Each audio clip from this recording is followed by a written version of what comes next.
بسم اللہ الرحمن الرحیم۔ تمام دیکھنے والے اسلامی بہن بھائیوں کی خدمت میں السلام علیکم ورحمۃ اللہ وبرکاتہ۔ قرآن پاک میں لوط علیہ السلام کا ذکر 40 مقامات پر آیا ہے۔ آپ علیہ السلام اہل صدوم کی رہنمائی کے لیے نبوت کے درجے پر فائز ہوئے۔ صدوم ایک سرسبز و شاداب شہر تھا۔ یہاں کھیت اور باغات کی کثرت، جس پر یہاں کے باشندے غرور و تکبر میں مبتلا ہوئے اور بدفعلی کی ابتدا کی۔ حضرت لوط علیہ السلام اپنی قوم کی عادت بد سے بے حد فکر مند رہنے لگے اور دن رات انہیں نصیحت کرنے لگا۔ انہیں اللہ تعالیٰ کی عذاب سے ڈرایا اور کہا، میں تمہارا پیغمبر ہوں، میرا کہا مانو اور صرف ایک اللہ کی عبادت کرو اور بدفعلی کو چھوڑو۔ لیکن ان پر کوئی اثر نہ ہوا، بلکہ فخریہ انداز میں یہ کام کرنے لگے۔ حضرت لوط علیہ السلام نے کہا، اللہ تعالیٰ نے تمہارے لیے تمہاری بیویاں پیدا کی ہیں، ان کو چھوڑے ہوئے ہو۔ انہوں نے کہا، اگر آپ اس طرح ہمیں برا بھلا کہتے ہو تو ہم تمہیں اپنی بستی سے نکال دیں گے۔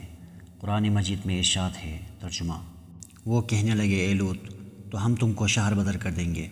لوط علیہ السلام برابر ان کو نصیحت فرماتے رہتے اور انہیں اللہ کے عذاب سے ڈراتے رہتے تھے۔ ایک دن ان لوگوں نے کہا کہ اگر آپ علیہ السلام سچے نبی ہیں تو ہم پر عذاب لے آؤ۔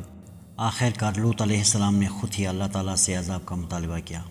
اللہ تعالیٰ نے لوط علیہ السلام کی دعا قبول فرمائی اور خاص فرشتوں کو انسانی شکل میں دنیا کی طرف روانہ کیا۔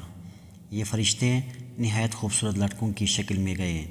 لوط علیہ السلام بہت پریشان ہوئے کیونکہ انہیں اپنی قوم کی عادت قبیح کے پیش نظر کا خطرہ تھا۔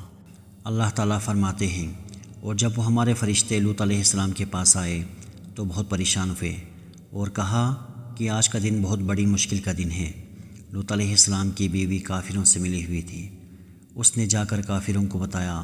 وہ دوڑتے ہوئے آئے تو لوط علیہ السلام نے دروازہ بند کر دیا۔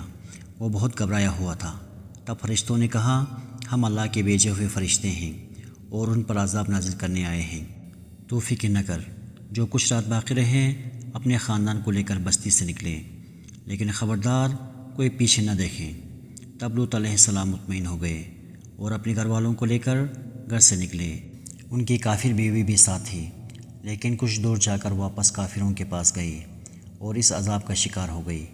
حضرت جبرائیل علیہ السلام نے باہر جا کر پر کا ایک کونا ان کافروں کو مارا اور سب اندھے ہو گئے۔ پھر بستی کو اپنے پر سے اوپر اٹھایا اور زمین پر دے مارا۔ اوپر سے ان پر پتھروں کی بارش شروع کر دی۔ اس طرح اللہ تعالیٰ کے عذاب نے اس بستی کو نیست و نابود کر دیا۔ سبحان